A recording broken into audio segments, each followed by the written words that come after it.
Hi, and welcome back to Focal Point on AFR Talk. Brian Fisher is my name. The program is Focal Point. The network is the American Family Radio Network, the most feared network in all of America. Pleased to welcome to our decision maker line Pastor Charles Flowers.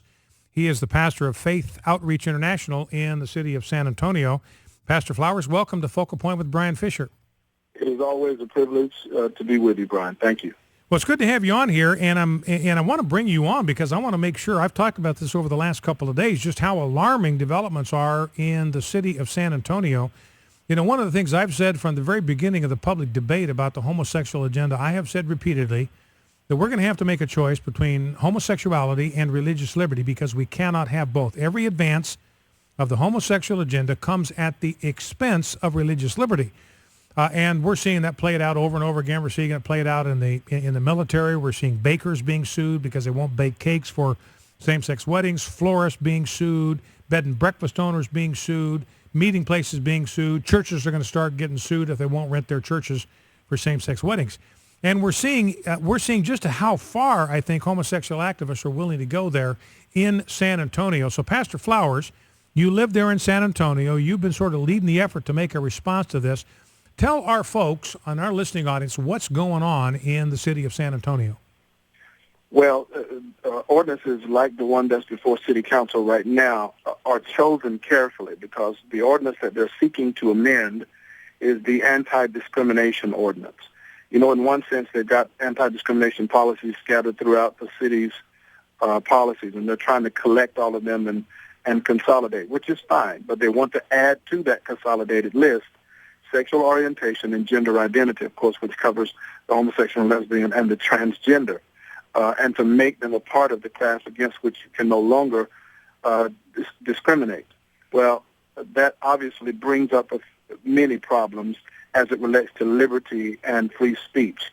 We're guaranteed by the Constitution to have the right to speak out publicly on an issue, and it should not be punished by San Antonio City Council because we view the area of homosexuality differently than they do. But the current ordinance, the way it's currently drafted, will disallow anyone holding traditional moral values from participating in city contracts. Neither can any of their subcontractors. And unlike any other ordinance that's been passed in major cities, this ordinance includes the inability to be appointed to a city board or run for city council. Now, that is completely against free speech and free exercise of religion.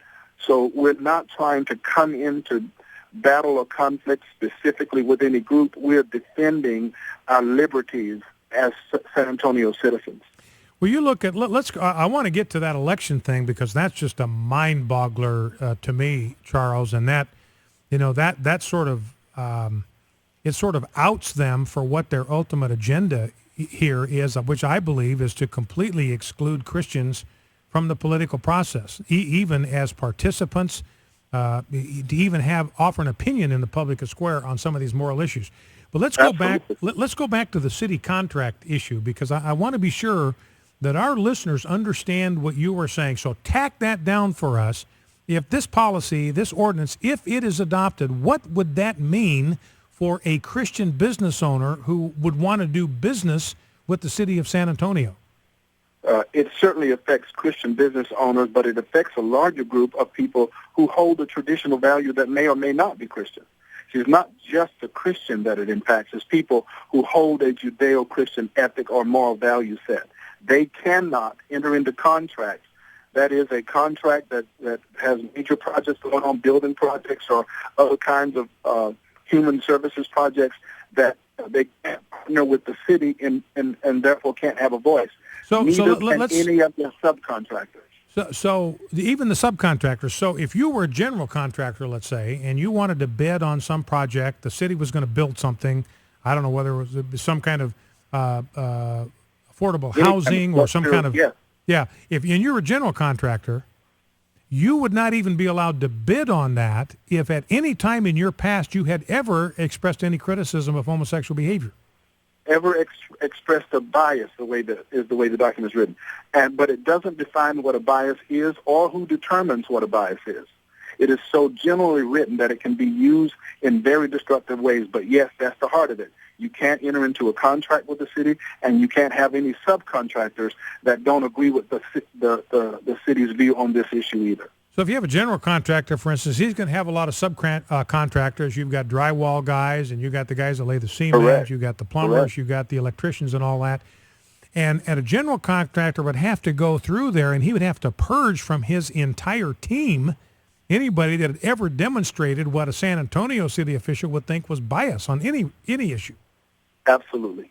It's ridiculous, and it is an infringement upon free speech as an American, and it's an infringement upon the free exercise of religion, both of which are guaranteed by the Constitution. And not only so, but the state constitution requires that no religious be given for people to participate in municipal affairs, and this is a sheer evidence of a religious test. Now, and you think about this, just for a second, how far-reaching that is, and just how unconscionable it is, because really what they're doing here, talking here with Pastor Charles Flowers from the city of San Antonio, pastor of Faith Outreach International. Thomas Jefferson said at one point that the law extends only to actions. It does not extend to opinions. And here what you have is the city council of San Antonio saying, no, if you've ever held or demonstrated or manifested any kind of bias, anything going on inside you that we think is objectionable, we're going to tag that viewpoint as something that's unacceptable. We're not going to allow you to do business with the city. So they're going past conduct here, and they're really starting to rummage around in a man's opinions and values. It is blatantly discriminatory. Now and city councils, it's blatantly discriminatory, and student council should not, city council should not be participating in any discriminatory acts that limits the freedoms of the citizens in this city. Now let's talk about this election business, being appointed a board. I served in my hometown on an appointed board. It was the Parks and Recreation Board, served on that for 5 years. You get a lot of these appointed boards that people serve on. You've got other, and obviously if you're going to be on the city council, you have to be elected to that, almost everywhere. Right. So you run for that position. And, I think people are going to have a hard time believing you, Charles, when you say that this ordinance would prevent someone who holds traditional Judeo-Christian values, would prevent them from even running for office or being appointed to a city board. Can that possibly be true? Brian, it is incredibly unbelievable. But your listeners can go to a website, SA, that stands for San Antonio, sahumanrightscoalition.com, and they can see the draft that is currently before City Council, word for word. They'll look right next to that document. There's a white paper written by a lawyer from Alliance Defending Freedom that points out its inequities with the U.S. and the Texas state constitution.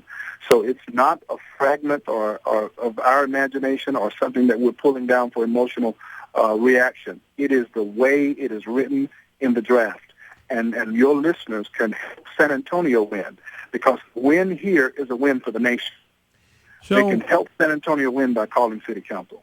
So talk for a minute. I got a couple questions to close our conversation there, Charles, but talk for a minute about what this reveals. I've talked about this earlier in this segment, but what is, in your judgment, what does this say about the long-range agenda of homosexual activists?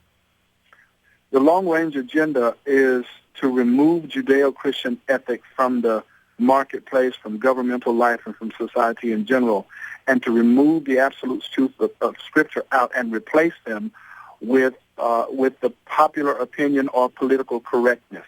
That is incredibly dangerous for America to begin to demonstrate things in that way, and it's starting trying to begin here at City Council. I really believe that we'll defeat it with the help of your viewers calling City Council and telling them to vote no against that discriminatory ordinance. Well, and you think about this limitation, Charles, on even running for public office, that if you hold these values, if you've ever held these values, really, as I understand it, if you've ever held these values, even if you changed your mind, if you've ever held them, then you would be ineligible even to put your hat in the ring for public office. And you start thinking about, how many components of the First Amendment are violated right there. Freedom of religion is out the window. Freedom of speech is out the window.